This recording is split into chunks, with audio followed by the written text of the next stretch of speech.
បាទសួស្តីបងចំពោះpayment ដែលភ្ញៀវគាត់មកគាត់អត់ទាន់បានបង់លុយទេមកតែគាត់ហូបមកហូបប៉ុណ្្នឹងទៅបាទ121ចឹងទៅបងចុច payment ដល់ pay ចេញលើ payment ហ្នឹងមកហើយបងនឹងឃើញទលំទឹកលុយនេះហើយនេះអញ្ចឹងបងអាចចុច pay ឬក៏ចុចបើគេសុំជំពាក់បងចុចកន្លែងខ្វែងនេះបាទអញ្ចឹងវាមានពាក្យ unpay បាទចាំបងជួយលើ unpay មកហើយភ្ញៀវថ្មីបងបំពេញមកឈ្មោះអីលេខទូរស័ព្ទតែម្ដងមកបានហើយឬក៏បងបំពេញហើយបងមានឈ្មោះស្រេចនេះដូចឈ្មោះខ្ញុំអញ្ចឹងខ្ញុំបំពេញស្រាប់អញ្ចឹងទៅបងអាចយកអូខេនឹងមកហើយបងអាចតិចកន្លែងហ្នឹងអូតូហ្មងបងចង់ close print ក៏បានបាទយើង close print ធម្មតាតែអានេះ bill ចេញធម្មតាទេបាទតែកន្លែងខ្លះគាត់អត់អញ្ចឹងទេគាត់ឲ្យភ្ញៀវ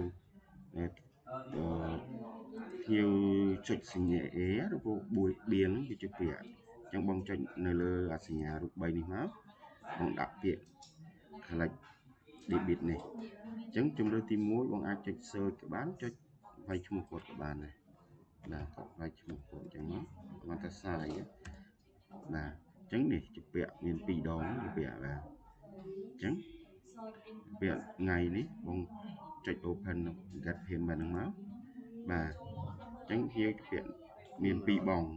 ថ្ងៃណាហើយបង select រើសតាមនឹងមកហើយបងអាច print ឲ្យភ្ញៀវ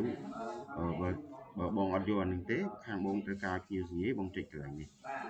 David Note នេះបាទពេលបង print មកលុយជាពាក្យ127នេះវាលោតឈ្មោះ customer លេខទូរស័ព្ទចំនួនទឹកលុយ amount debit បាទនេះវាជាពាក្យ2បងហើយគាត់សញ្ញាមកថ្ងៃហ្នឹងពីពេលពីអីចឹងណាអាហ្នឹងអាចធ្វើបាននេះអរគុណច្រើនបងចាំហៅទូក្លុក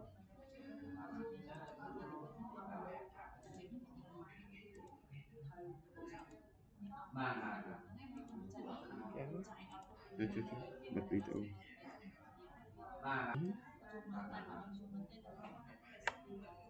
មើលទេអត់ទេ